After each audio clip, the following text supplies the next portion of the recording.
जलाभिषेक किया, जिनके चढ़ुए जल पिला दिए, अर्घम निर्भावते जिनको भी अभिषेक करना है पांडाल में आ जाए। भगवान जी का अभिषेक हो रहा है पंचामृत भक्त्या ललाटे तटे चले विसुतोते हस्ते सुरवरा सुरमर्दिनाथे तत्पाल पीड़ित महे सुरसस्य धराम सत्य पुनः तुझे नबी भगति वयुष्मा ओम ह्रीं श्रीं क्लीं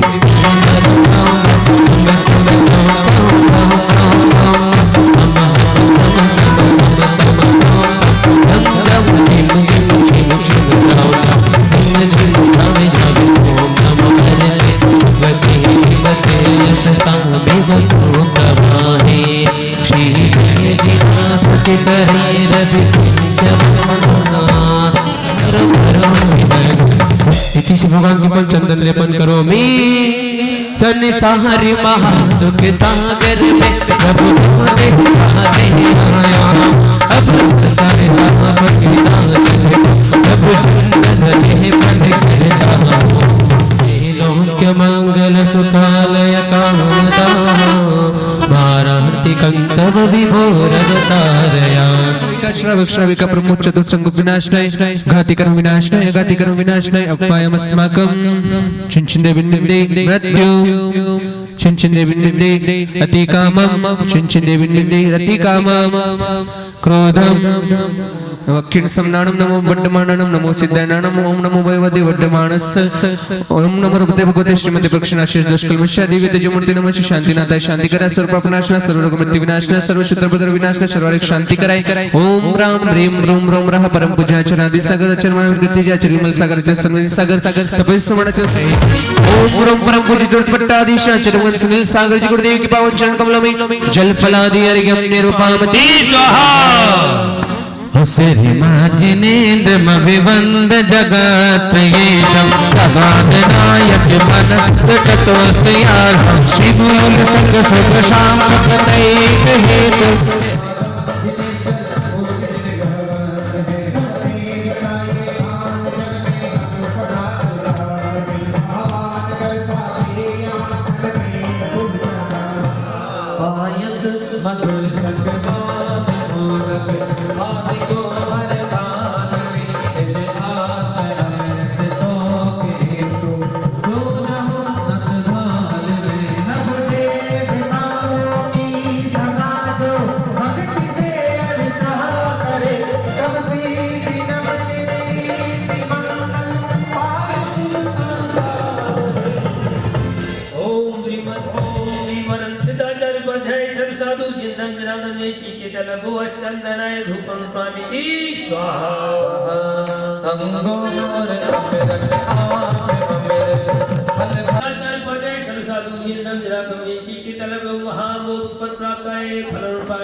ओम ह्रीं सर्वनाश समर्थाय ऋषि मंडल यंत्र सहित सर्व यंत्रेभ्यो नमः। भगवान आदिनाथ से महावीर शास्त्र तंत्रेभ्यो नमः। 5 परात 5 चेरावत 10 चेत समदिति 24 के 720 जिन बिंबेभ्यो नमः। नौकुमरिराचनेभ्यो नमः। ओम ह्रीं श्रीमन्तं भगवतं कृपालवन्तं श्री वसवादि महावीर पर्यंत चतुर्विंशति तीर्थंकरं देवानां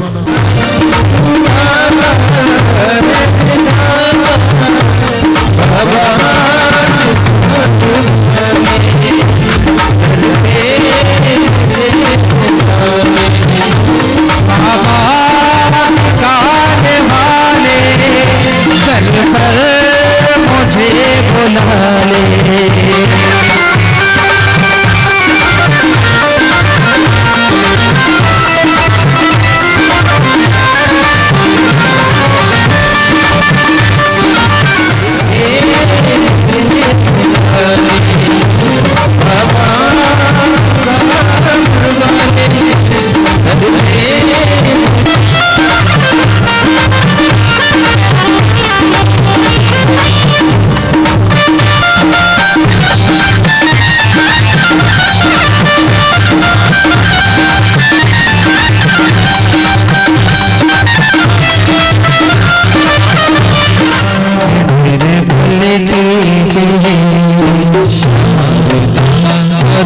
पंच गुरु को विषय बंधन की पंच गुरु को विषय बंधन की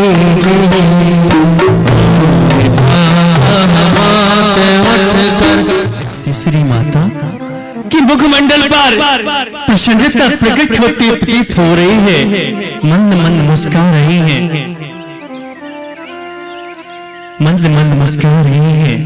कोई न कोई बात जरूर है। देवी आप भी प्रसन्नचित दिखाई दे रही हैं। तभी आपस में देवियां क्या कहती हैं? मुस्कुरा क्यों रही है? क्या बात है माँ?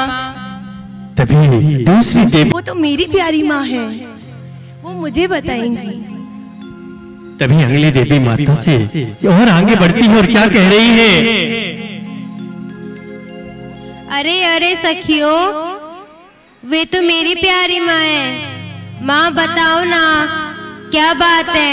ऐसी कौन सी बात है जहाँ आप बहुत प्रसन्न दिखाई दे रही हैं? तो माँ कहती हैं, हे देवियों सुनो,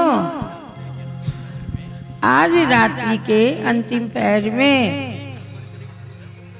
मैंने एक से बढ़ के 16 सपने देखे हैं।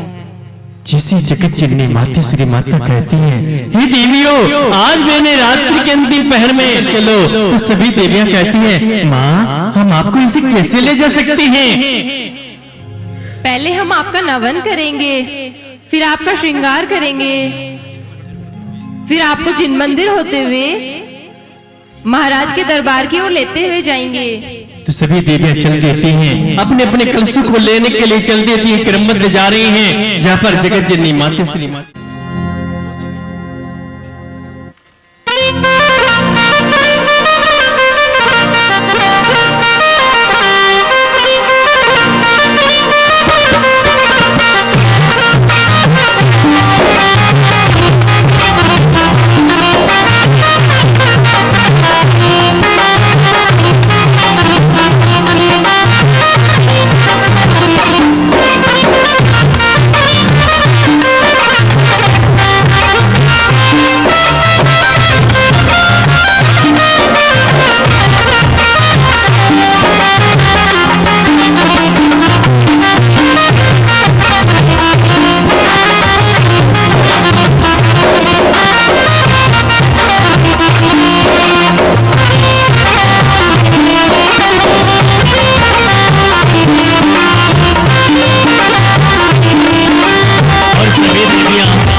माता को उनके आसन पर आसीन किया करती हैं और क्षीरोद नदी का जल लेने के लिए बनगढ़ की ओर जाया करती हैं। जा रही होले होले सने सने।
चंद्र उतर के आयो हो शीतल चंद्र उतर के आया तन पद में अमृत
सने लेकर चल दिया करते हैं जिन मंदिर की ओर जहाँ पर प्रभु की दर्शन भक्ति किया करती है मातेश्वरी और चल दिया करते हैं जगत जननी मातेश्वरी माता महाराज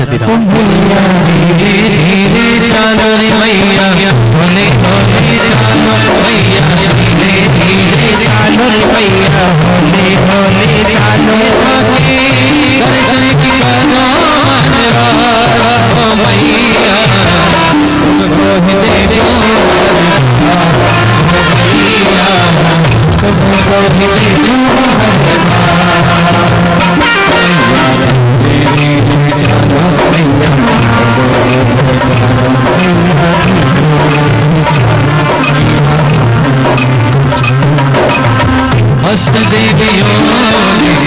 अष्ट देवियों ने खुशियाँ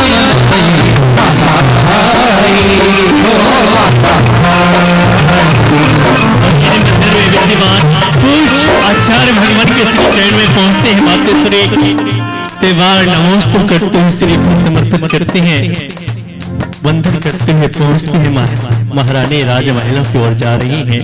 होले होले सने सने सभी अष्ट कुमारिकाएं साथ में हैं। चल दिया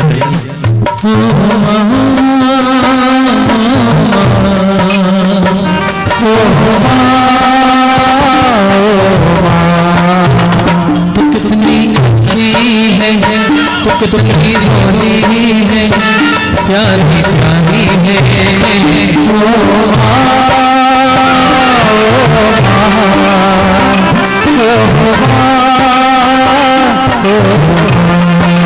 और मातेश्वरी महाराज विराज के राजमहल में पहुंचती हैं, उन्हें प्रणाम कर रही हैं। हे नाथ, मेरे प्रणाम स्वीकार करो। स्वीकार है। हे प्रिय, आओ। और महाराजा विराज अपने आसन से खड़े होते हैं, अपनी प्रिय महारानी जगत जननी मातेश्वरी माता कांता देवी का हाथ पकड़ते हुए अपने अर्धासन पर आसीन किया करते हैं। सभी देवियां अपने स्थान को ग्रहण किया करती, बैठ जाया करती। होली होली सनी सनी महाराजा विराज विचार कर रहे हैं कि आखिरकार क्या कारण है आज प्रातःकालीन बेला में जगत जननी मातेश्वरी का आगमन हुआ है। वार्तालाप करते हैं।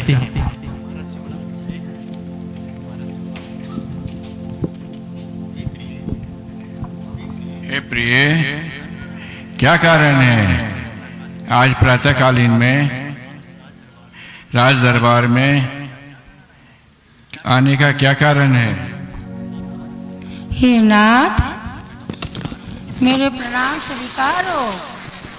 हे स्वामी, आज रात्रि के अंतिम पहर में एक से बढ़कर एक सपना देखा। 16 सपने देखे हैं। उन्हीं 16 सपने देखने का परादेश आपसे जानने आई हूँ। हे देवी, तुमने कौन कौन से 16 सपने देखे हैं? और जिसे महाराजा विराज जगत जननी मातेश्वरी से वार्तालाप करते कि आपने कौन कौन से 16 सपने देखे हैं, तो किस प्रकार से गीत के माध्यम से जगत जननी मातेश्वरी माता बतला रहे हैं। हे नाथ, पिछली रात में हम सपने सोना देखिया। हे नाथ, पिछली रात में हम सपने सोना देखिया। देवी कमला नभ कर कांपे किया। हे पाँव मानव कर कलश सहगन कमल युग सागर सिंहासन भलो। कर विमान नाद भवन सुकांति पूरन अग्नि भोग न पावतो। गज मेरे मुख प्रभेद भया। कहिए प्रभु मुझ दीन पर कर के गया। मुझ दीन पर कर के गया। मुझ दीन पर के गया। इन्हीं मैंने 16 सपने देखे हैं। आप मेरे देखिए 16 सपनों का फलादेश बतलाइए स्वामी, बताइए ना, बताइए आखिरकार मेरे देखे हुए 16 सपनों का क्या फलादेश है सनात। तभी महाराजा विराज इस प्रकार महारानी महाराजा के कक्ष में पहुंचकर रात्रि के चतुर्थ पहर में जो अजब गजब विचित्र 16 सपने देखे, महाराज से पूछा। महाराज चिंतन करते हैं, फल बताते हैं और विस्तृत रूप से पूज्य गुरुदेव प्रवचनों के अंतर्गत ये सपने क्यों आते हैं, 16 ही क्यों आते हैं, तीर्थंकर माता को ही क्यों आते हैं और उसका क्या फल होता है, सारी विवेचना गुरुदेव के प्रवचनों में हम सभी समझेंगे। आइए अगले कार्य।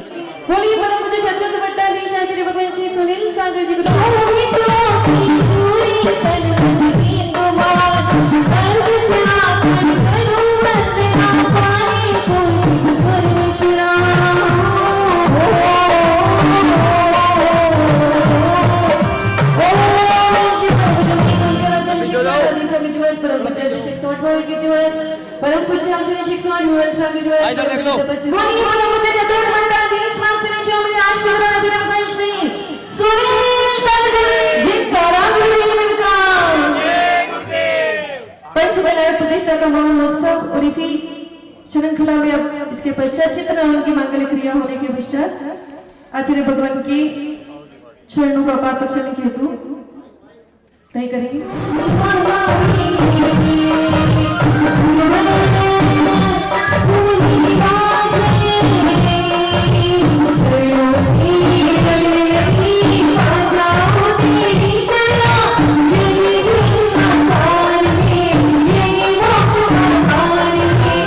इंसान तो ठीक जानवर भी जन्म लेता है,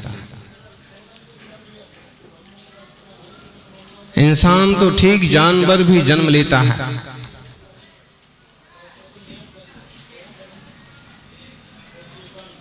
और जानवर में भी एक गधा बनता है जो जिंदगी भर भार ढोता है और मार खाता है, एक शेर बनता है जो जिंदगी भर जंगल पर राज करता है।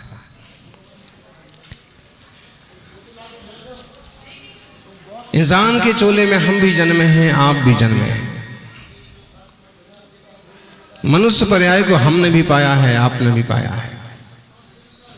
मानव जीवन आपने भी पाया है, तीर्थंकर भगवंतों ने भी पाया है, लेकिन अंतर उतना ही है जितना शेर और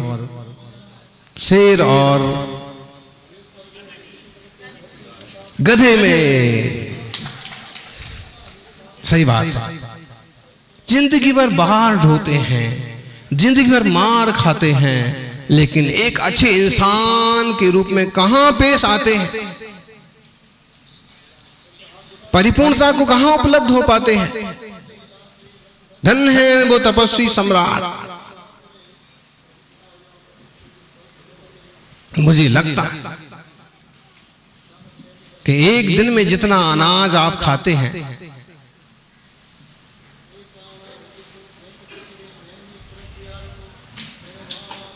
एक दिन में, एक महीने में जितना अनाज आप खाते हैं, एक वर्ष में जितना अनाज आप खाते हैं, शायद तपस्वी सम्राट ने पूरी जिंदगी में जितना साल भर में खाते हैं उतना जिंदगी में नहीं खाया।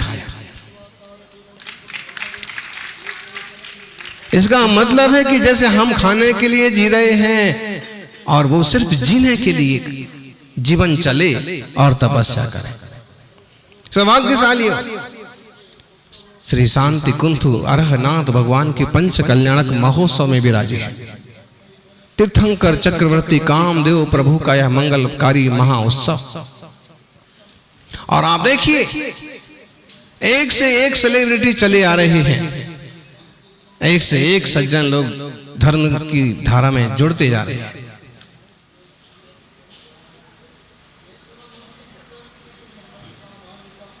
निश्चित रूप से जय प्रभु के पंच कल्याण की बेला आज से शुरू हो गया, पूर्वार्ध संपन्न हुआ, उत्तरार्ध आ गया।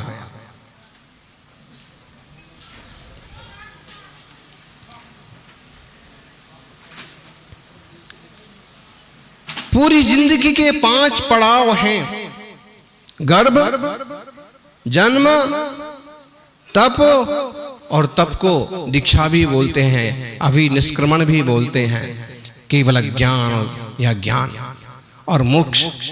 इन 5 भागों में पूरे जीवन को बांट करके प्रभु का चरित्र दिखाया गया है।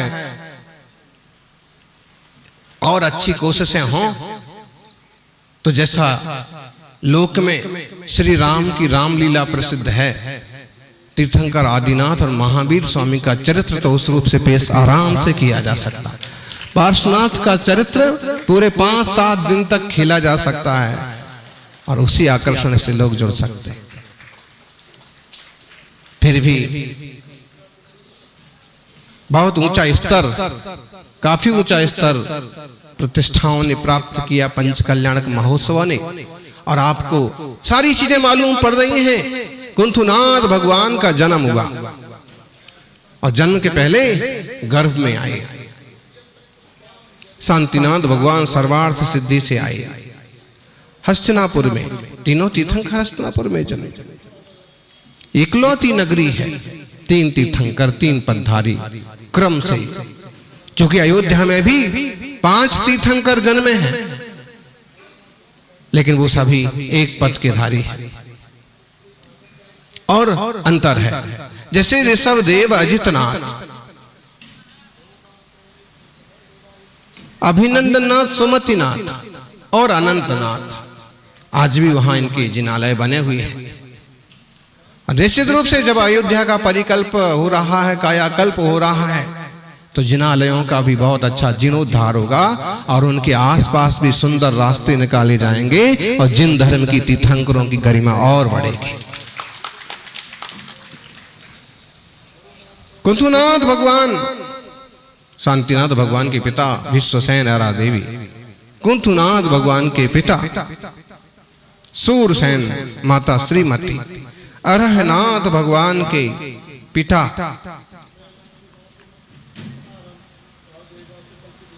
सुदर्शन, माता मित्रा, विश्वसेन ऐरा के नंदन शांतिनाथ, सूरसेन श्रीमती के नंदन कुंतुनाथ और सुदर्शन मित्रा के नंदन अरहनाथ। क्योंकि हमने मूल नायक में कुंतु प्रभु को विराजित किया है, इसलिए हम उनके गर्भ आदि कल्याणकों की चर्चा करें। यानी एक दिन में कोई गर्भ कल्याणक नहीं हो जाता। कितने भावों से उस जीव का पुरुषार्थ रहा, कितने भावों से उस जीव ने पुरुषार्थ किया और पिछले अनेक भावों की साधना का परिपाक हुआ कि वह मुनि अवस्था में तीर्थंकर प्रति का आश्रय बंध किए। 16 कारण भावनाएं भाते हैं और 16 ही सपने मां देखती है। जैसे 16 कारण भावनाओं का और 16 कारण भावनाओं के साथ 16 सपनों का जुड़ाव है, तारतम्य है। और समोषण की जब रचना होती तो 8 मंगल द्रव्य और 8 प्रातिहारी मिलकर के भी जो शोभा की वस्तुएं होती हैं वो भी 16 हो जाती हैं। वैसे अर्धमागधी साहित्य में श्वेतांबरों ने 14 स्वप्न माने हैं, कहीं 18 का भी उल्लेख मिलता है, लेकिन मूल और प्रतिष्ठित परिकल्पना जो है वो 16 सपनों की है। माने देखिए 16 सपने और पिता से तीर्थंकर मां महाराज से प्रश्न करती हैं। रात्रि में आपने भी देखे होंगे 16 सपने। कौन कौन उपस्थित थे जब 16 सपने दिखाए गए? आप सभी उपस्थित थे और बाकी लोग नहीं उपस्थित थे। लाभ ले लो, 2.5 दिन गया भाई, 2.5 सिर्फ बचे हैं 3, 3.5।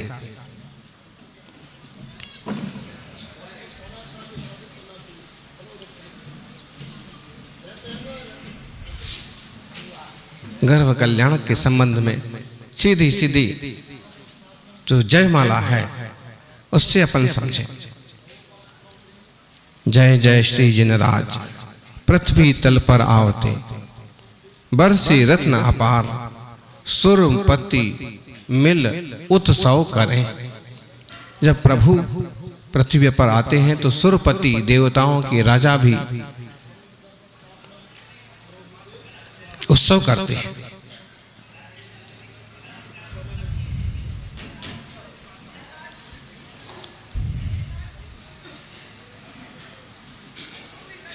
प्रभु तुम जब गर्भ बसे आके, उसके 6 महीने पहले ही सौधर्म इंद्र की आज्ञा से बहुरत्न वृष्टि धनपति ने की।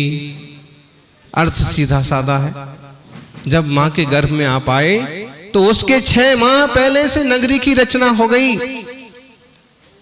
जिन लोगों ने यहाँ पर पुरुषार्थ किया है उन कार्यकर्ताओं को पता है कि महीने भर पहले से वो जुट गए थे, और तब जाकर के सुंदर मंडप खड़ा हुआ है, तब जाकर के सुंदर भोजनशाला बनी है, तब जाकर के ये सारा रंग रोगन हुआ है, तब जाकर के इतना मंगलमय वातावरण की रचना हुई।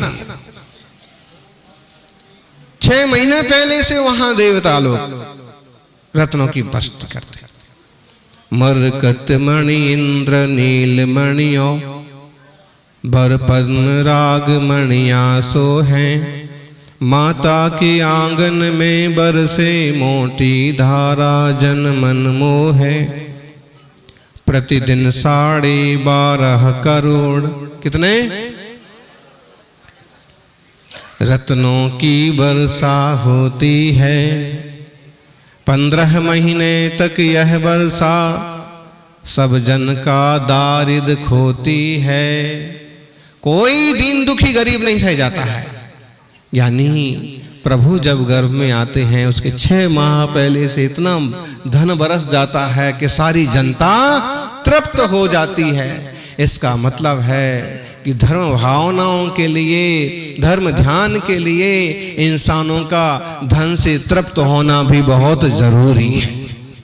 और इसलिए आप सक्षम बनिए, और यदि आप सक्षम बन गए हैं तो आसपास के लोगों को जोड़ करके भी सक्षम बनाइए, ताकि उनका जीवन भी धर्म ध्यान में लग सके। अकेले आप अमीर हो गए उससे फर्क नहीं पड़ता। सच्चा मालिक, सच्चा सेठ, सच्चा साहूकार तो वो है कि जो अपने आसपास वालों को भी, अपने रिश्ते जाति धर्म वालों को भी अपने जैसा बना लेता है। भक्तामर जी में कहा ना, तो दारिद्र खत्म हो गया।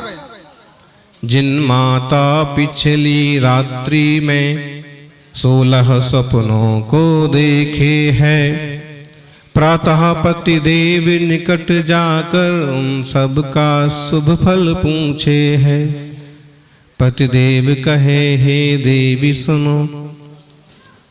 यही अच्छे दंपतियों का व्यवहार कैसा होता है वो इसमें झलकता है कि एक विवेकवान प्रज्ञावान गृहिणी अपना पति का सम्मान कैसे करती है, और फिर पति अपनी पत्नी का सम्मान अमान कैसे रखते हैं।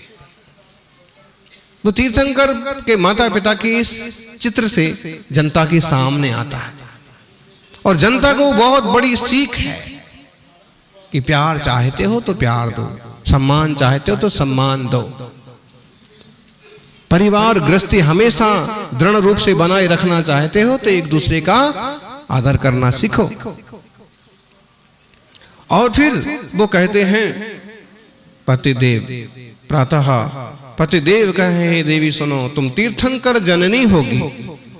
त्रिभुवन पति सतेन्द्रों वंदित, सुत को जनि भव हरणी होगी। देवताओं से पूजनीय भी तुम्हारा पुत्र होगा। ऐरावत हाथी दिखने से तुमको उत्तम सुत होवेगा। उत्तम ऐरावत हाथी, और उसको देखने से पुत्र कैसा होगा? उत्तम होगा। माताओं, कोई कोई सौभाग्यशाली माँ होती हैं जिनके संतान गर्भ में आने वाली हो या गर्भ में आए और भी मंगलमय सपने देखती है। तीर्थंकर की माता तो सपने देखती ही थी 16, लेकिन कहते हैं जब श्री राम गर्भ में आए उनकी मां ने भी देखे सपने। बलभद्र कृष्ण जब गर्भ में आए तो उनकी मां ने भी 7 सपने देखे। और यहां तक कि आचार्य गुरुवर महावीर कीर्ति जी के संबंध में आता है कि जब वो मां के गर्भ में आए तो उनकी मां सपने में भी सम्मेद शिखर की यात्रा करती थी। चारद चक्रवर्ती आचार्य शांति सागर जी जब मां के गर्भ में आए तो उनकी मां को एक दोहला होता था, बड़े बड़े सुंदर फूल भगवान के चरणों में चढ़ाए। और अगर आपको कोई अच्छे विचार आ रहे हैं, अच्छे भाव आ रहे हैं आपकी बहू को, आपकी बेटी को, उसको उत्साहित कीजिए।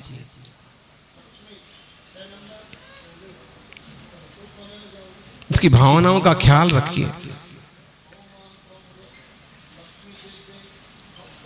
छत्र चूड़ामणि एक बहुत सुंदर छोटा सा ग्रंथ है। बाबदीव सिंह नाम के एक बड़े आचार्य हुए हैं, उन्होंने उसकी रचना की और उसमें लिखा है कि सपनों के माध्यम से कई बार भविष्य की सूचना मिल जाती है।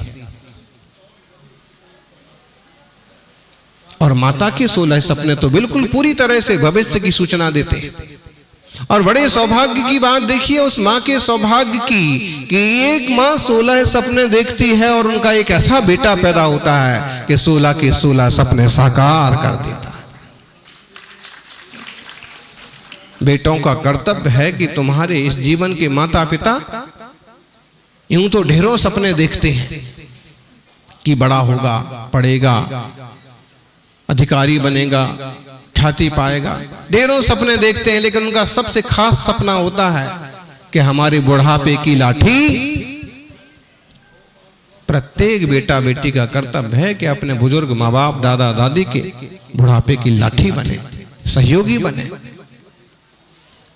लाठी बनकर के उन्हें सहारा दें, उनकी पीठ पर प्रहार न करें।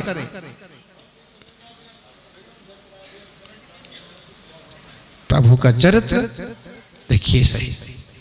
ऐरावत हाथी देखा उत्तम सुत होगा, उत्तुंग बैल के दिखने से त्रिभुवन में ज्येष्ठ सु होवेगा। बढ़िया वृषभ सुंदर बैल देखा, और वृषभ का मतलब होता है श्रेष्ठ, श्रेष्ठ होगा। और सिंह देखने से अनंत बल युक्त मान्य कहलाएगा।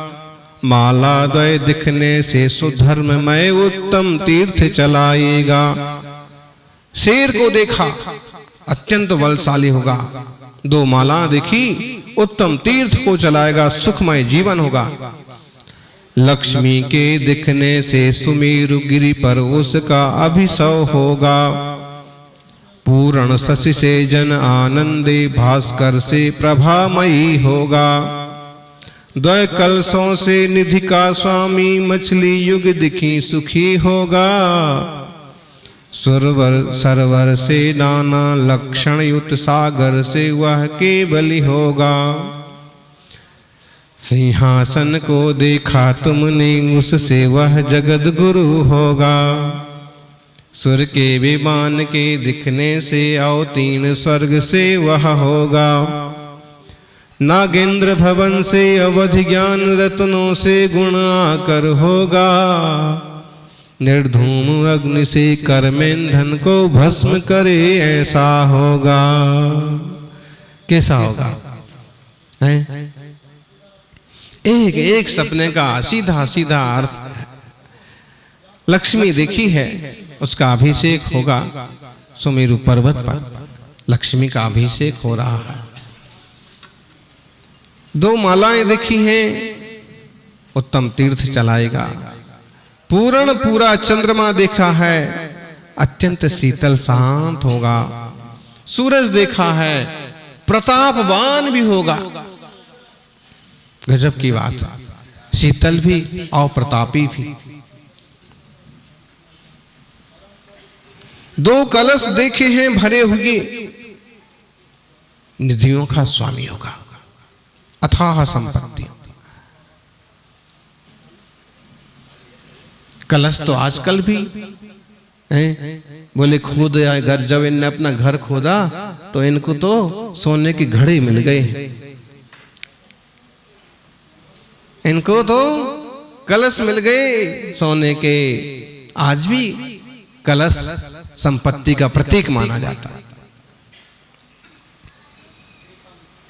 तो अब प्रभु के कलश करने का तो अपना अत्यंत महत्व है। कल जन्म कल्याणक होगा और कलश होंगे। आप देखना, श्रावक बढ़ चढ़ करके कलश लेंगे और पुजारी इंद्र के वेश में श्री जी का नमन करेंगे। और श्री जी का नमन पंच कल्याणक में तो 1 दिन होता है, लेकिन आपके निकटवर्ती जो जिनालय हैं उसमें जाकर के तो आप रोज रोज श्री जी का नमन करके पंच कल्याणक का आनंद उठा सकते। सौभाग्यशालियों, मछली युगल देखी खेलती हुई, इसका मतलब है बहुत सुखी जीवन होगा। सरोवर देखा है तो लक्षण होंगे, शरीर में सुंदर सुंदर चिन्ह होंगे। सागर देखा भरा केवली होगा। सिंहासन को देखा तो इसका मतलब है सबसे ऊंचे सिंहासन पर बैठने वाला जगत गुरु होगा।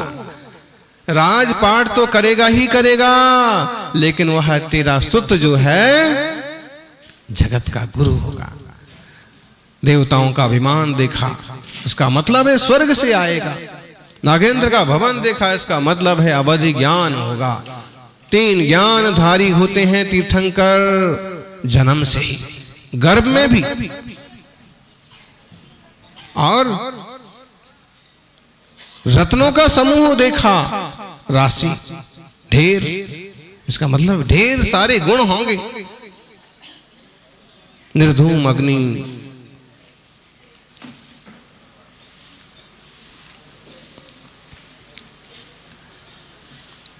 ढेर सारे गुण होते हैं।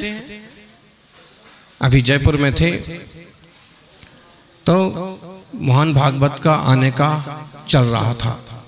महाराज जी के दर्शन को, संघ के दर्शन को जाना है, लेकिन कुछ सिक्योरिटी प्रॉब्लम हो गई तो उनके बहुत विश्वसनीय और जयपुर के आरएसएस के प्रमुख अग्रवाल, डॉक्टर अग्रवाल,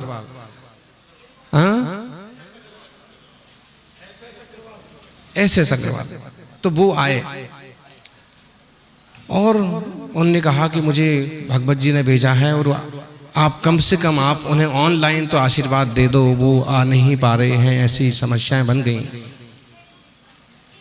आजकल तो ऑनलाइन होता है, सब कुछ ऑनलाइन होने लगा। हमने उनको कहा कि भाई हम ऑनलाइन नहीं आते हैं अक्सर कर। उन्होंने कहा कि उनकी बहुत इच्छा है, तो हमने कहा ठीक है, एक देश का प्रमुख व्यक्ति, आधार स्तंभ, अगर भावनाएं हैं तो ठीक है। तो जो अग्रवाल जी अधिकतम जैन ही होते हैं, लेकिन अग्रवालों में 2 धाराएं चलती हैं, वैष्णव धर्म भी मानते हैं और जिन धर्म भी मानते हैं। इस जिन धर्म की मंगलमय धारा सब तरफ प्रवाहित होना चाहिए।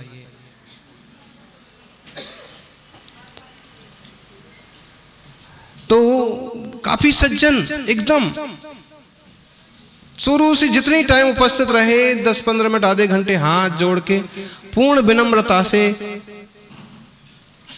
मतलब बहुत लेवल के वो डॉक्टर हैं, क्या किस चीज के ऑपरेशन करते हैं और बड़े डॉक्टर हैं, अपने आप में संपत्ति वाले हैं और एक बड़ी संस्था के अधिकारी हैं, लेकिन पूर्ण विनम्रता से। एक सादा इंसान भी बहुत गुण वाला हो सकता है, पर तीर्थंकर भगवान के गुणों का पार क्या पार होगा जी। विनम्रता, प्रताप, तेज, शौर्य, साहस, संकल्प। सौभाग्यशालियों, निर्धूम अग्नि देखने का मतलब है अंत में अपने सारे कर्मों को, कसायों को, विकारों को नष्ट करके वह जीवात्मा सिद्ध भगवान भी हो जाएगा। यानी आप भी सपने देखना चालू करो। जो लोग सपने देखते हैं वो ही जीवन में ऊंचाइयां हासिल करते हैं। बच्चा देर तक सो रहा था, मां ने जगाया, फिर सो गया, फिर जगाया, फिर सो गया। अब की बार जोर से जगाया और उसने कहा, मां डिस्टर्ब मत करो, कल क्लास में टीचर ने कहा है कि सपने देखो, और सपने देखना है तो सोना पड़ेगा, इसलिए मैं सो रहा। मां ने कहा, बेटा बिस्तर पर सोए सोए देखे जाने वाले सपने कभी सार्थक हो ना हो, बंद आंखों के सपने कभी पूरे हो ना हो, खुली आंखों के सपने देखो जरूर पूरे होंगे। तीर्थंकर की मां जो सपने देखी है खुली आंखों से, बंद आंखों से, सब सार्थक हो। माताओं, कैसे संस्कार देना है, कैसे संभालना है, कैसे आप किस ढंग से सोचते हैं। आज अपन इसको अपन सपने की बजाय सोच भी कह सकते हैं। आज के लोगों को अगर ये समझ में कम आ रहा है, क्योंकि फेमस है स्वप्न, सपना, ड्रीम, लेकिन हम इसे सोच भी कह सकते हैं। मां किस ढंग से सोचती है, बच्चे उस ढंग से बनते हैं। As you think, so you become. जैसा आप सोचते हो वैसा आपका भविष्य होता है। जैसा आप अपने बच्चे के लिए सोचते हैं लगभग वो वैसा बनता है, होता है। तो ऐसे यह मंगलमय सपने देखे, फल सुन रोमांच हुई माता, हर्षित मन निज घर आती है, श्री हरि धृति आदिक देवी मिल सेवा करके सुख पाती है। सारी देवियां सेवा करती हैं। अभी देख रहे थे आप, यहां भी देवियां सेवा कर रही थी, और उत्साह से पति की आज्ञा से सची स्वयं खुद गुप्त वेश में आती है। माता की अनुपम सेवा कर बहु अतिशय पुण्य कमाती है। जब गूढ़ प्रश्न करती देवी माता प्रत्युत्तर देती है। जब गूढ़ प्रश्न होते हैं, आप जिनने भी महापुराण का स्वाध्याय किया हो, आदि पुराण का स्वाध्याय किया हो, जिन स्वामी ने वहां माता के उत्तर की और देवियों के प्रश्नों की बड़ी सुंदर परिकल्पना की है। देवियां बहुत तरह के प्रश्न पूछती हैं और मां बहुत आसानी से उत्तर देती। इसका मतलब है गर्भ काल में टीवी पर चिपकने की बजाय ऐसे अच्छे प्रश्न उत्तर होना चाहिए जो मन को आह्लादित करें, जो संस्कृति से, साहित्य से जुड़े हों, धर्म ध्यान से जुड़े हों, तो वो बराबर प्रश्न के उत्तर मिलते हैं। त्रय ज्ञानी सुत का ही प्रभाव जो अनुपम उत्तर देती है। मां भी देखा जाए तो उस समय एक सामान्य स्त्री है, लेकिन गर्भ में 3 ज्ञान के धारी प्रभु विराजे हैं, इसलिए वह बृहस्पति की भांति सारे प्रश्नों का उत्तर देती है। देखना, आपके समाज में भी कोई बहू ऐसी निकल आएगी कि गर्भ के काल में भी न देव दर्शन छूटता है, ना पूजा छूटती है, और ना मुनियों का आहार दान छूटता।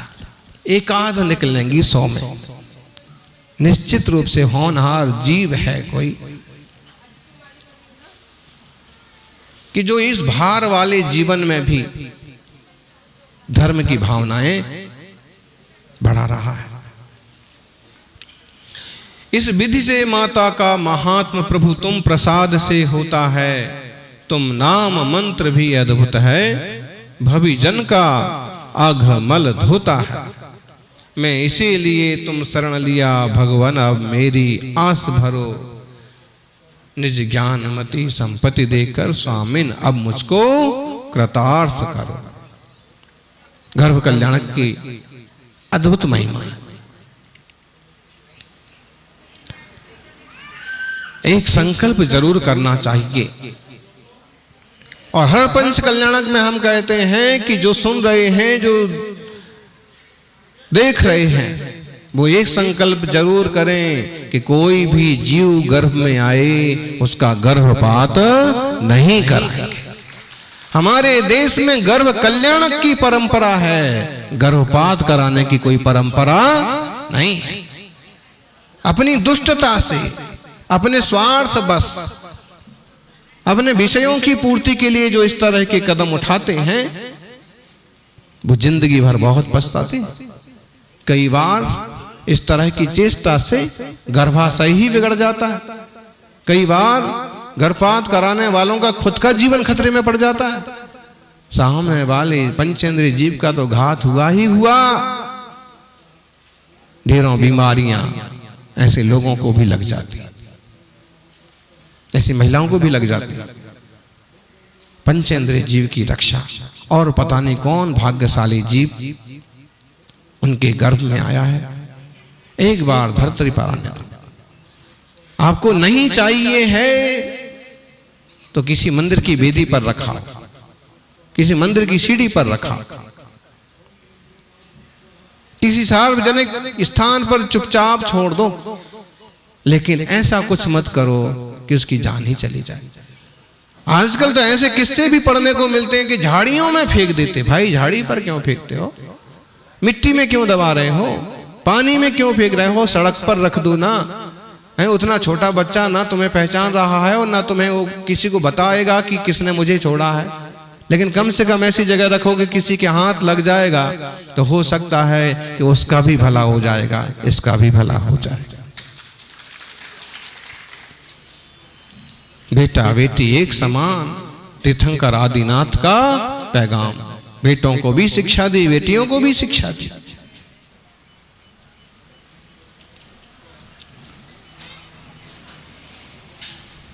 कन्या को कनक समझिए, कलंक मत समझिए।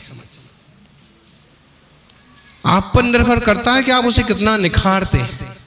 कन्या कनक है, सोना है। आप जितना उसको संस्कारित करेंगे उतना ज्यादा उसका जीमक चमक जाएगा। और कन्हैया तो बोले एक कुल को रोशन करता है, लेकिन कन्या तो दो दो कुलों को रोशन करते। सौभाग्यशाली हो। तीर्थंकर की गर्भ कल्याणक की तो महिमा है ही, लेकिन उस माँ के भी गर्भ कल्याणक, उस माँ के की गर्भ काल की बात कहो कि जब वह माँ अपनी माँ के गर्भ में आई होगी तो कौन सा पुण्य लेके आई होगी कि जिसने तीर्थंकर जैसे बालक को जन्म दिया। अगर वो माना होती तो तीर्थंकर प्रभु भी ना होते। इसलिए नारी का सम्मान होना चाहिए। पर्याय की दृष्टि से मत निहारिए जी, कभी द्रव्य दृष्टि भी रखिए। जो चेतना हम में है वो चेतना उनमें है। प्रत्येक जीव चैतन्यमय ज्ञान घन आत्मा है और प्रत्येक जीव का सम्मान करिए। कौन जीव पुरुषार्थ करके भगवान बन जाएगा, ये सर्वज्ञ के ज्ञान में झलक रहा। सभी का मंगल हो।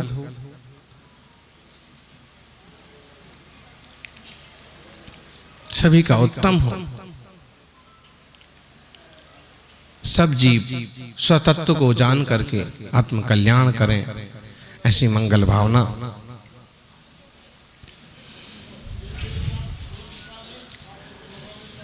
गर्भ में स्थित जीव आपके विचारों से सिंचित होता है, आपकी भावनाओं का प्रभाव पड़ता है। इसलिए शुभ भाव हो, शुभ भावना हो, शुभ कामना हो।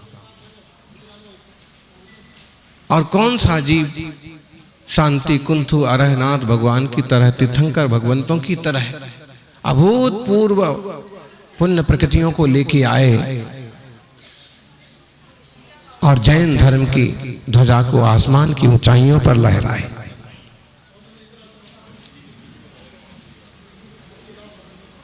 कर्तव्यों से मोह मत मोड़िएगा। अगर कोई गलत रास्ते जा रहा है उसे समझाइए। किसी ने आपसे पूछा है गर्भपात कराने जा रहे हैं तो आप उसे बताइए ठीक बात नहीं है, थोड़ा और सहन करो, थोड़ा धैर्य रखो, बच्चे को जन्म दो, फिर चाहे तो किसी को छोड़ दो। बहुत लोग आते हैं, बच्चे नहीं है महाराज जी, बच्चे नहीं है महाराज जी। महाराज जी बोलते हैं कि बच्चे नहीं तो महाराज जी क्या करेंगे? आशीर्वाद दो, आशीर्वाद दो।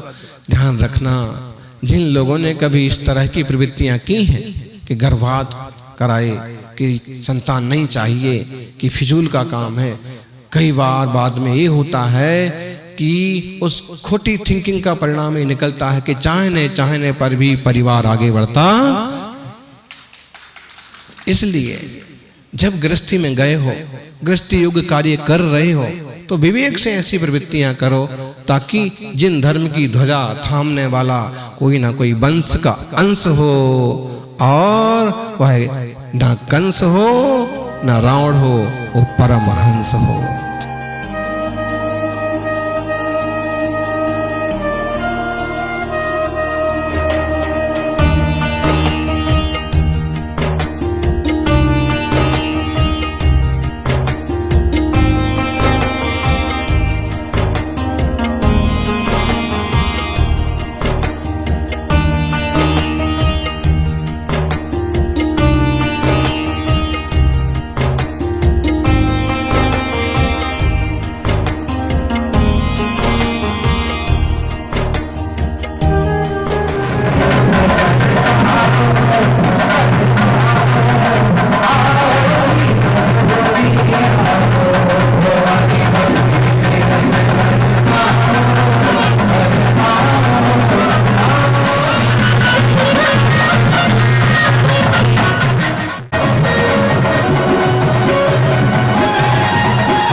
तीर्थंकर माता की गोद भरने का बहुत ही बड़ा महत्व है। जो तीर्थंकर माता की गोद भरते हैं उनके घर में गोद कभी सूनी नहीं रहती है।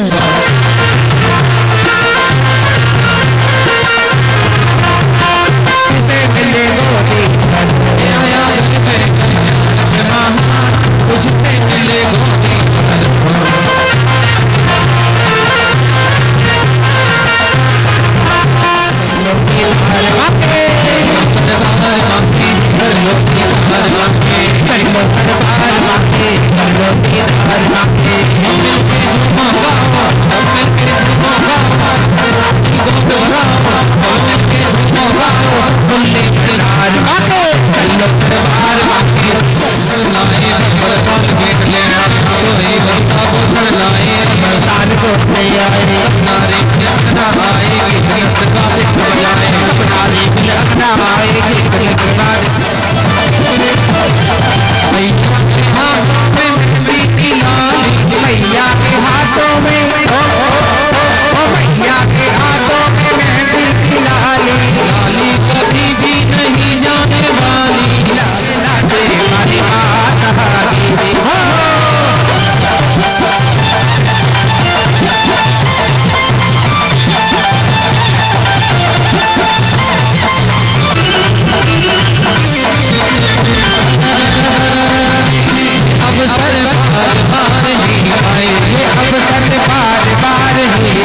अवसर बार बार ही आए, गोद भराए, तो आगे गोदी आज भरा ले, गोदी भर ले।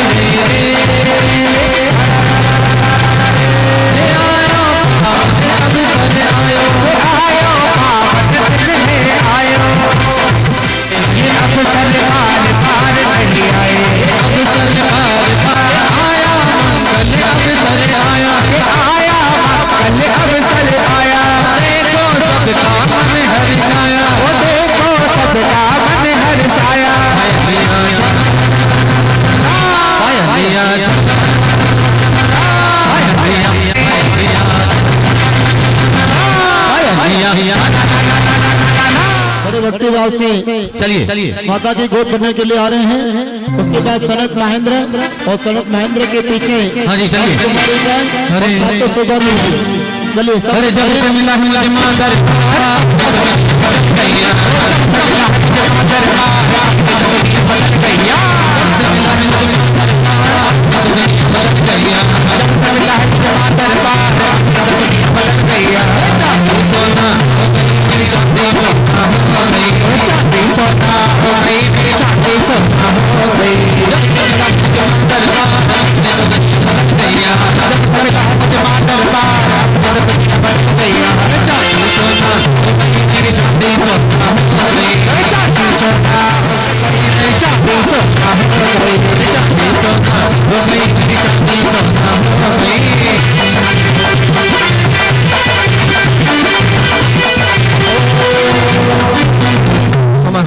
यज्ञ नायक ईशान इंद्र के बाद में सनत कुमार और महेंद्र इंद्र दोनों इंद्रों का परिवार तैयार है।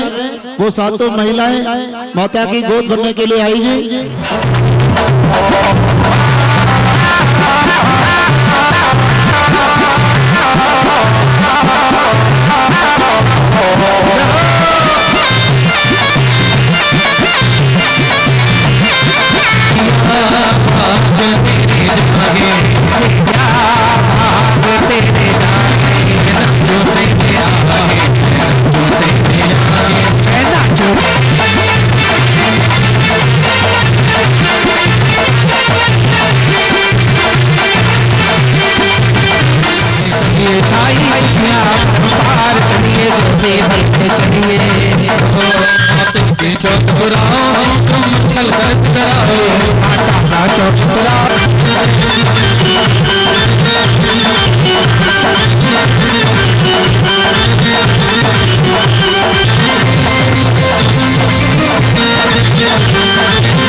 गुरुदेव का आगमन हो रहा है। सभी खड़े हो जाए। गुरुदेव बता रहे हैं गुरुदेव आचार्य श्री 108 सुनील सागर जी मुनि महाराज की हो आओ आओ जी हो आओ आओ मेरे महाराज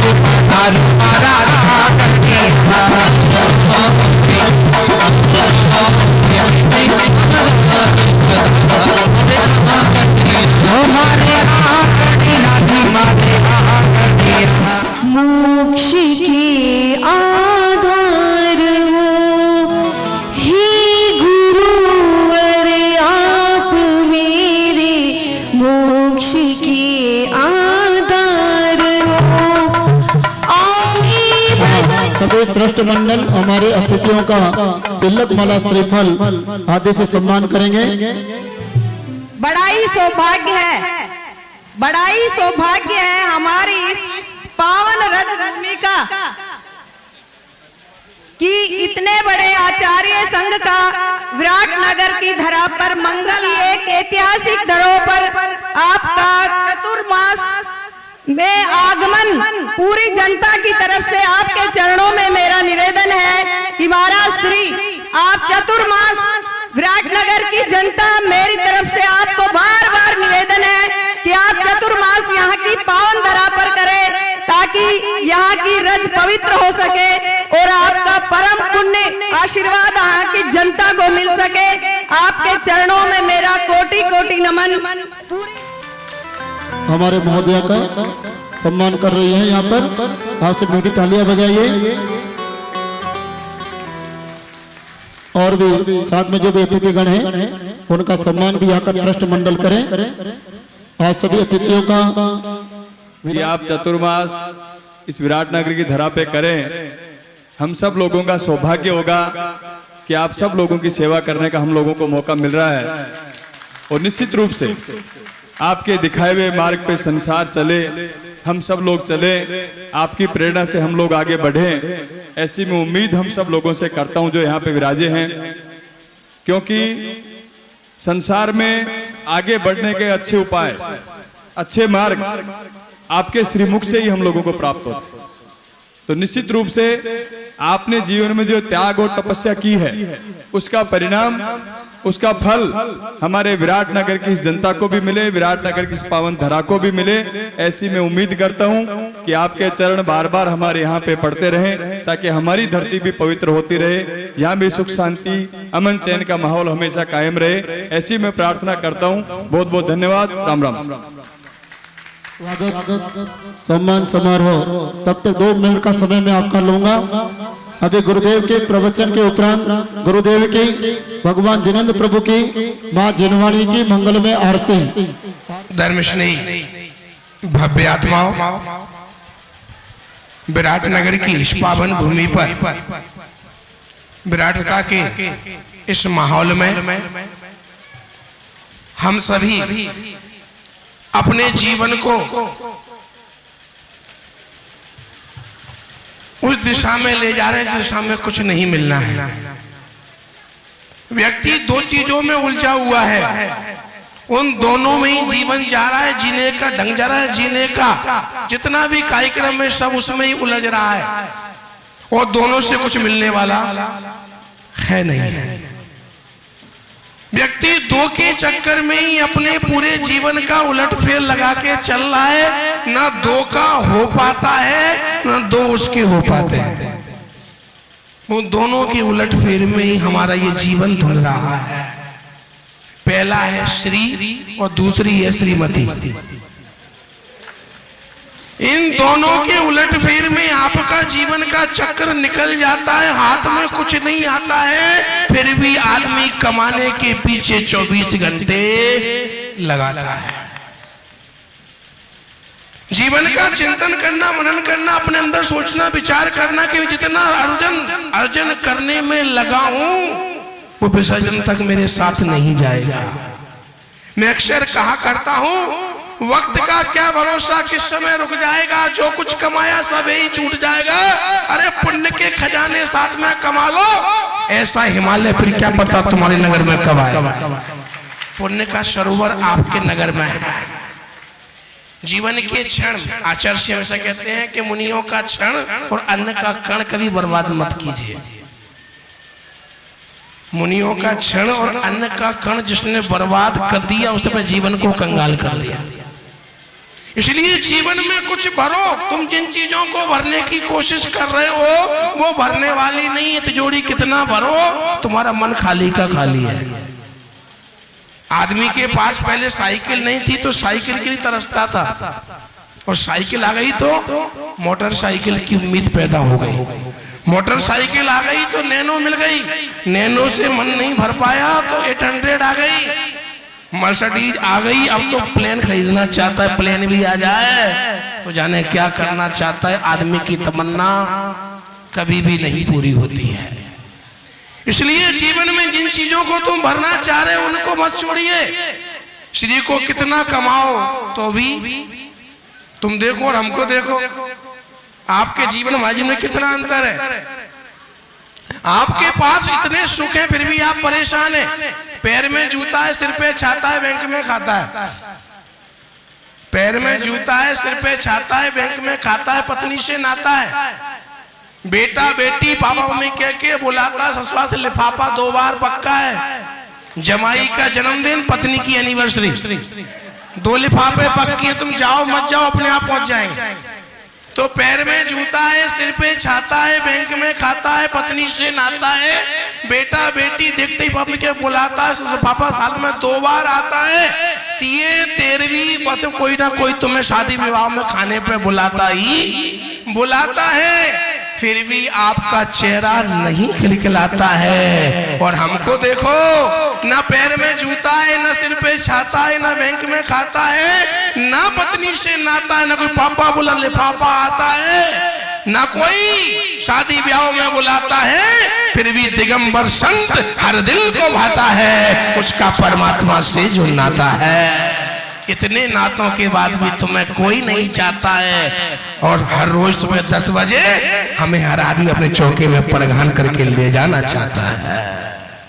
तो निवेदन करूंगा कि जीवन के गणित को बदलने का प्रयास करो। जितना जितना जोड़ोगे छोड़ना होगा, जितना जितना छोड़ोगे तो बढ़ता हुआ जाएगा।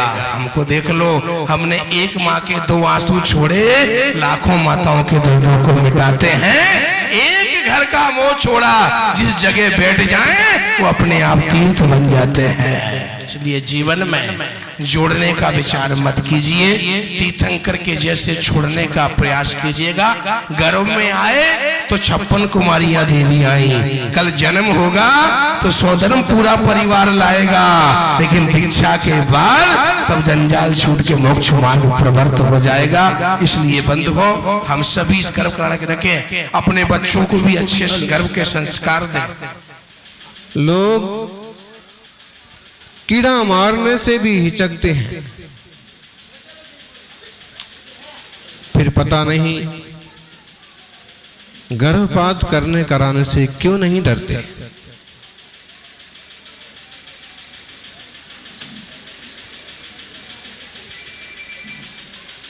जो आजकल चलता है, सरकार ने कानून बनाए हैं, उसके बाद भी गर्भ में आए हुए जीव को लोग नष्ट कर देते हैं, करा देते हैं। एक बात ध्यान रखिए, 84 लाख योनि में इंसान की पर्याय मिलना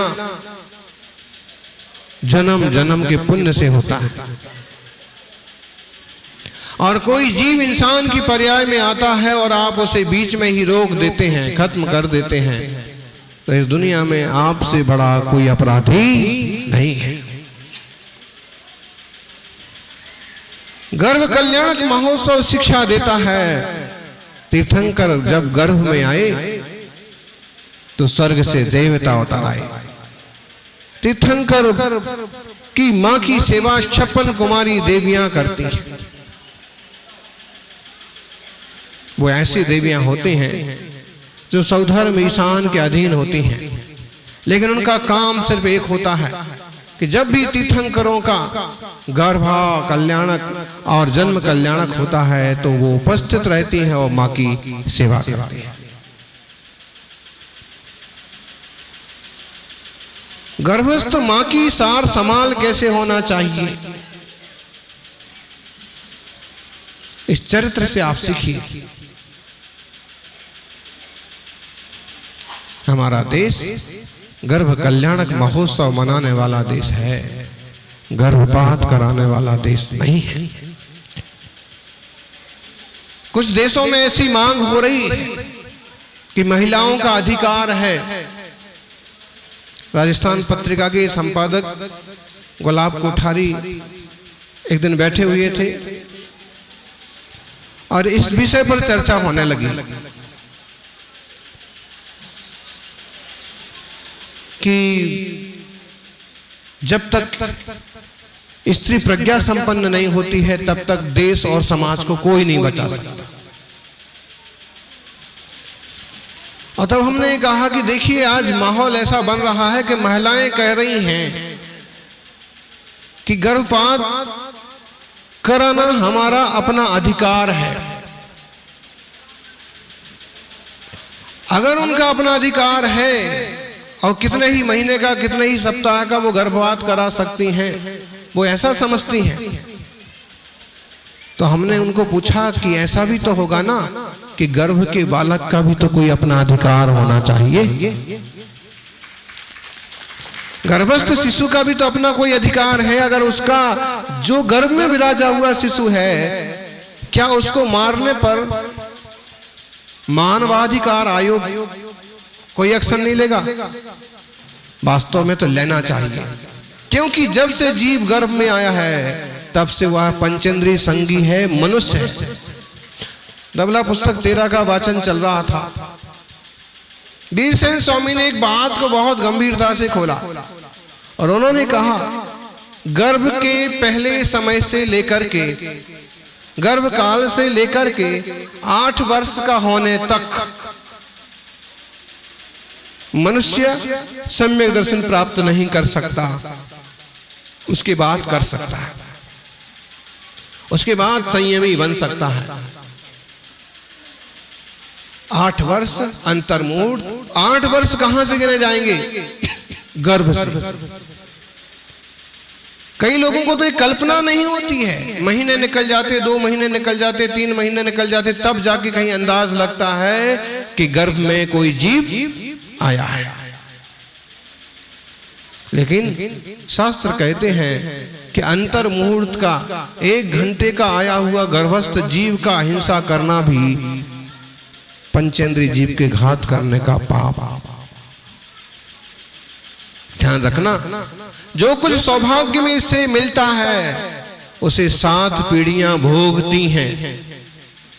जो सौभाग्य से मिलता है उसे 7 पीढ़ियां भोगती हैं, आराम से, आनंद से, सुकून से। जो सौभाग्य से मिलता है, पुण्य से मिलता है, उसे 7 पीढ़ियां भोगती हैं। और जो छीन के लिया जाता है, जो छल कपट करके पाया जाता है, वो पाने के बाद 7 पीढ़ियां भुगतती हैं। भुगतना पड़ता है अगर कुछ गलती की है तो। अगर हमने किसी जीव के साथ, किसी इंसान के साथ, किसी गर्भस्थ शिशु के साथ अन्याय किया है तो कहीं ना कहीं भोगना पड़ता है। आने वाला जीव, आने वाली बेटी लक्ष्मी और सरस्वती भी हो सकती है। और ये किस्से तो आपने सुने होंगे, आपके खुद के उदाहरण होंगे। बोले जब से हमारे घर में ये बेटी आई है तब से पूरा परिवार भरा पूरा हो गया,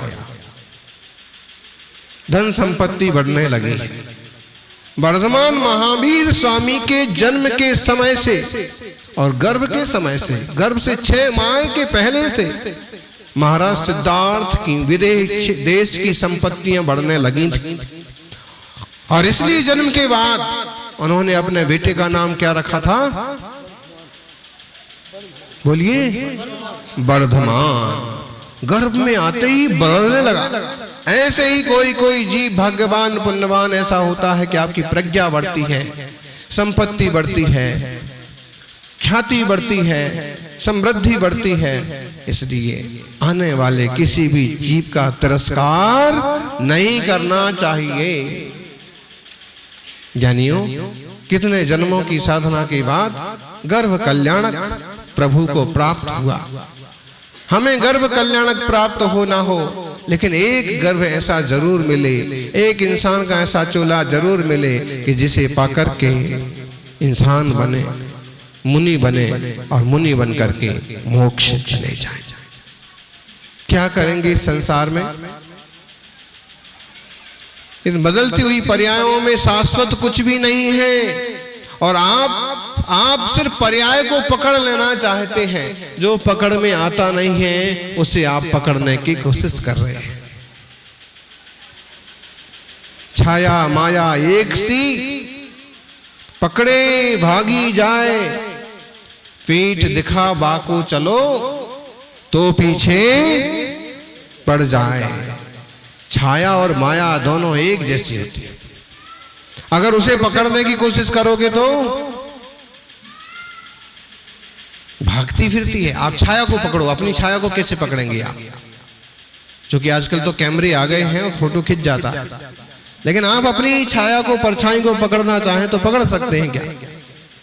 छाया माया एक सी, वैसे ही माया भी है। पकड़ो भागी जाए। अगर पकड़ना चाहो तो पकड़ने के लिए आप दौड़ो तो छाया भी दौड़ती चली जाती है। छाया तो आपकी है, माया भी ऐसे ही। और पीठ दिखा बाको चलो, अगर उसे पीठ दिखा दो तो पीछे पड़ जाए। भागती फिरती थी लक्ष्मी जब तलब करते थे हम।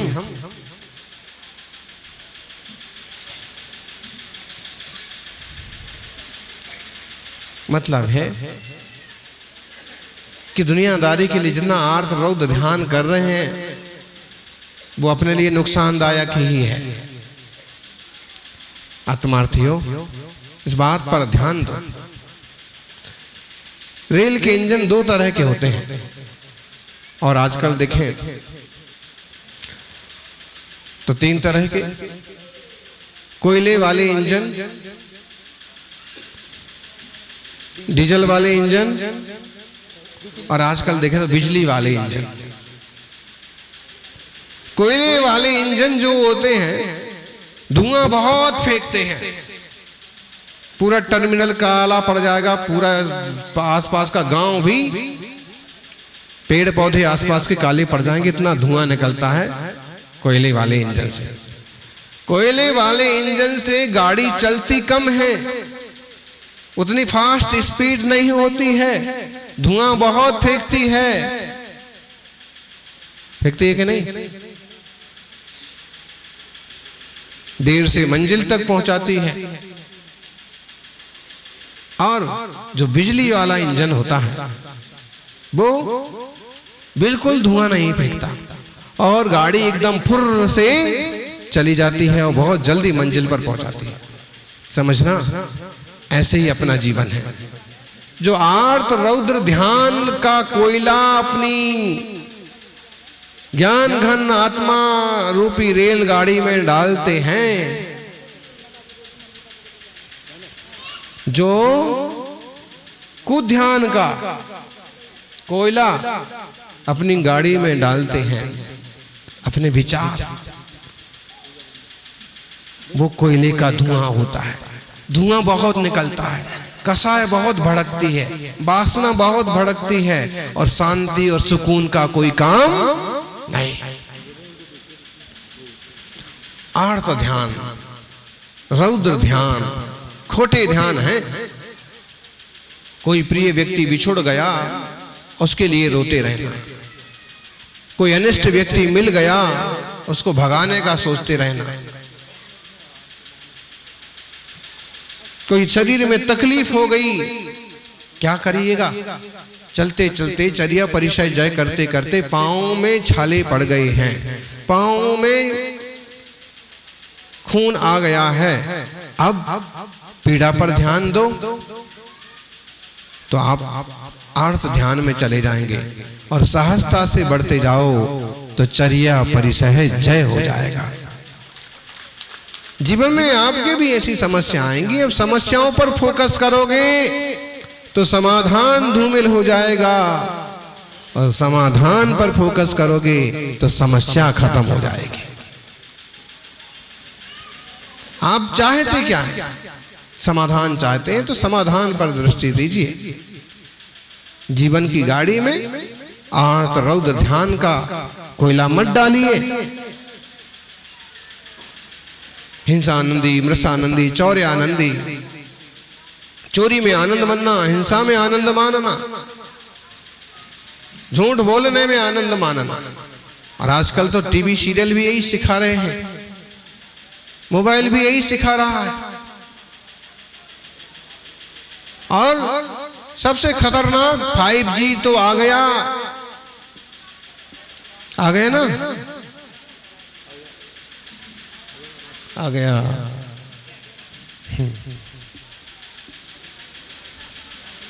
फाइव जी आ गया, लेकिन अपना ही जी कंट्रोल में नहीं रहा। छोटे बच्चों से लेके बड़े बुजुर्ग तक, और आजकल कितने खतरनाक खेल हो रहे हैं। पोर्नोग्राफी, चाइल्ड पोर्नोग्राफी जैसी गंदी चीजें, और पूरा समाज एक तरह से बर्बादी की तरफ चला जा रहा है। एक कोयले का नहीं, एकदम जहरीला धुआं है ये तो। सब तो व्यसन में धकेलने वाला ये सिस्टम। सावधानी नहीं बरतेंगे तो कहीं भी गड्ढे में गाड़ी चली जाएगी।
जगत जननी माते श्री माता श्री कांता देवी सहित राजाधिराज उनकी आज्ञा पाकर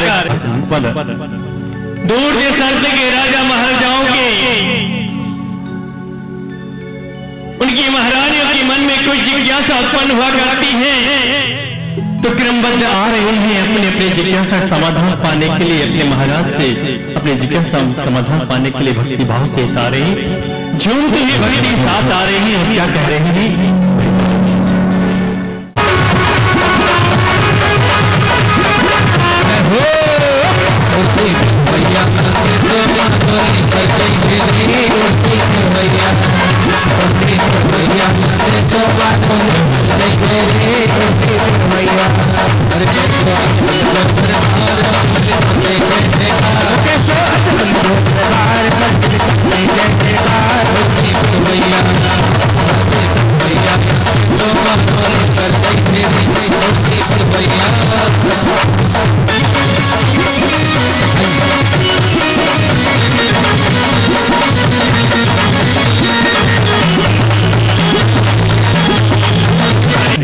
जय जिनेन्द्र स्वामी।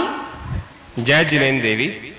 हे स्वामी, सच्चे देव शास्त्र गुरु का सद्भाव कब तक रहेगा, कृपया कर बताइए। हे देवी सुनो, पंचम 8.5 माह शेष रहेंगे, तब तक देवशास्त्र गुरु का सद्भाव रहेगा, ऐसा आगम में स्पष्ट उल्लेख है। समझ में आया देवी?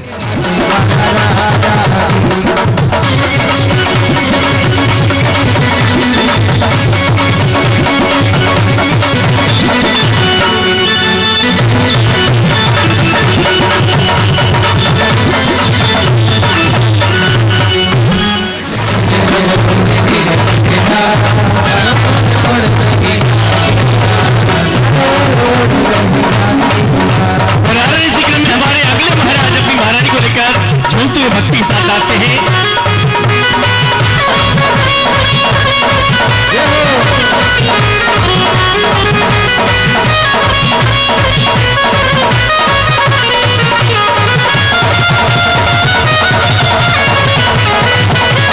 जीव ज्ञानवान कैसे बनता है, शंका का समाधान कीजिए। उत्तम पात्र को शास्त्र दान करने से, जिनवानी के प्रकाशन, सुरक्षा आदि करने से जीव ज्ञानवान बनता है।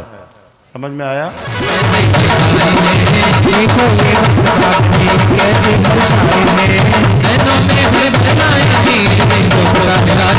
जय जिनेन्द्र देवी। मेरी शंका का समाधान कीजिए। जीव रोगी क्यों होते हैं और निरोगी होने का क्या उपाय है? हे देवियों की निंदा करता है, उनकी चर्या में बाधा डालता है, उपेक्षा करता है, ऐसा जीव रोगी होता है। और जो जीव आहार चर्या मुनियों की वैयावृत्ति करता है, औषध दान आदि करता है, चौका आदि लगाता है, ऐसा जीव निरोगी होता है। समझ में आया देवी?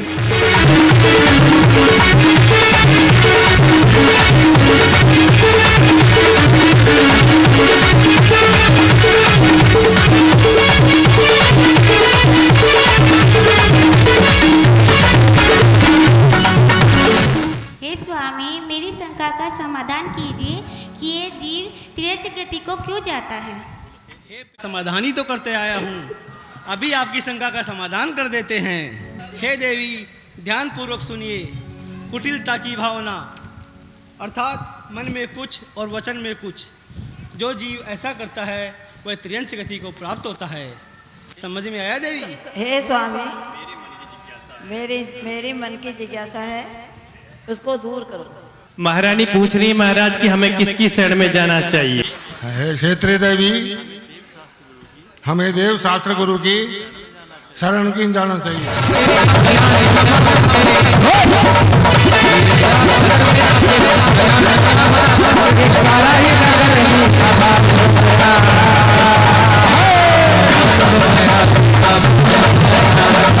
देखिए, बड़ा अच्छा चाह रही हैं कि तीर्थंकर जन्म से कितने ज्ञान के धारी होते हैं और उनकी शंका का समाधान है कि तीर्थंकर जन्म से 3 ज्ञान के धारी होते हैं, मति ज्ञान, श्रुति ज्ञान और अवधि ज्ञान।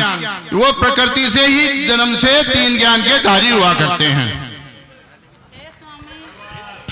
हे स्वामी, आप कितने ज्ञान के धारी हैं? देखो, जहां तक संभव है हम अपनी मति ज्ञान से निर्णय लेते हैं, और अवधि ज्ञान की तो जो है बड़े बड़े ऋषि मुनि महात्माओं को भी प्राप्त नहीं होता है।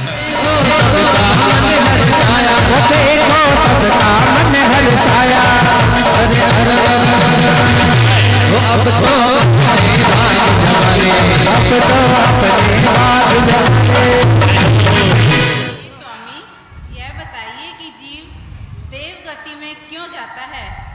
मिथ्यात्व कामना से रहित तप एवं कसाई की मंदता से जीव देव गति में जाता है। हे महाराजा राज, अगर आपकी आज्ञा हो तो सभी दूर देशांतर के राजा महाराजा के उत्साह के लिए महाराज एक सुंदर सुंदर अप्सरा नृत्यांगना नृत्य के लिए आतुर होना चाहती है। आज्ञा है। जो आज्ञा महाराज।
जिस राज्य में आप किसी प्रकार की हमें सैन्य व्यवस्था की जरूरत पड़ गई तो उसकी क्या व्यवस्था है?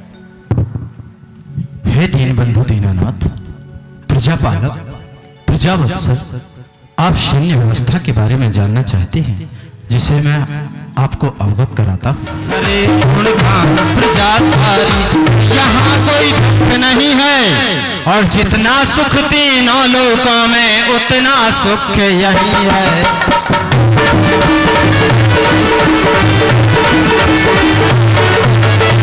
हे महाराज, शासक नहीं हुआ जो हस्तिनापुर राज्य की ओर को दृष्टि उठा सके, और यदि किसी ने ऐसा करने का दुस्साहस किया तो उसे यह सीख सिखा दी जाएगी, यह हस्तिनापुर है, कोई और राज्य नहीं।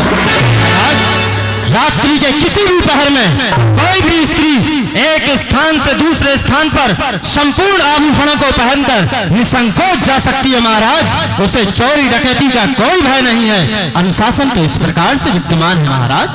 आप सैन्य व्यवस्था से निश्चिंत रहें, मैं स्वयं उनकी देखरेख कर रहा हूं, उन्हें प्रशिक्षण दे रहा हूं महाराज। अति उत्तम। सेनापति जी, जरा अपना लड़ कौशल दिखलाइए। महाराज, आप रण कौशल देखना चाहते हैं तो ठीक है महाराज, मैं आपको रण कौशल दिखाता।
हमारे राज्य के पहलवान थे जो अभी अभी प्रशिक्षण ले रहे हैं महाराज। अति उत्तम सेनापति जी, अति उत्तम। इसी प्रकार से सैन्य व्यवस्था का विराटनगर से। अच्छा देवी विराटनगर से आई। देवी विराटनगर कहाँ पे है? स्वर्ग में। अच्छा विराटनगर, विराटनगर। क्या बात है। मैंने देवी से पूछा देवी कहाँ से आई, तो बोली मैं विराटनगर से आई हूँ। मैंने विराटनगर कहाँ है? बोली स्वर्ग में है। हमने स्वर्ग कहाँ है? बोले विराटनगर में, जहाँ पर तीर्थंकर प्रभु जन्म लेने वाले हुआ करते हैं, वो स्वर्ग से कम नहीं हुआ करते। मित्रों एक बार जोरदार ताली बजाइए और माता के लिए भेंट दे रही है।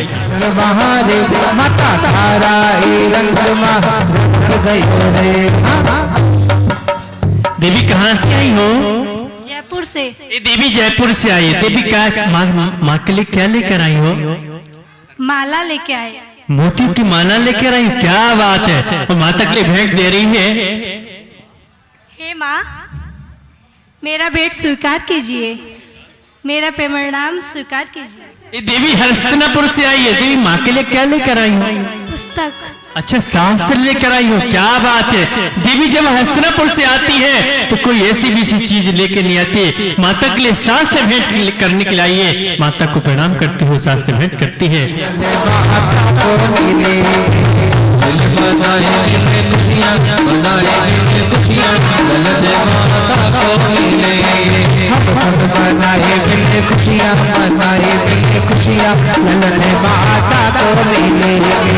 प्रभु गर्भ माही आएंगे, जब प्रभु गर्भ माही आएंगे, प्रभु गर्भ माही आएंगे, नफसीर गले बरसेंगे, गले बरसेंगे, ललन माता को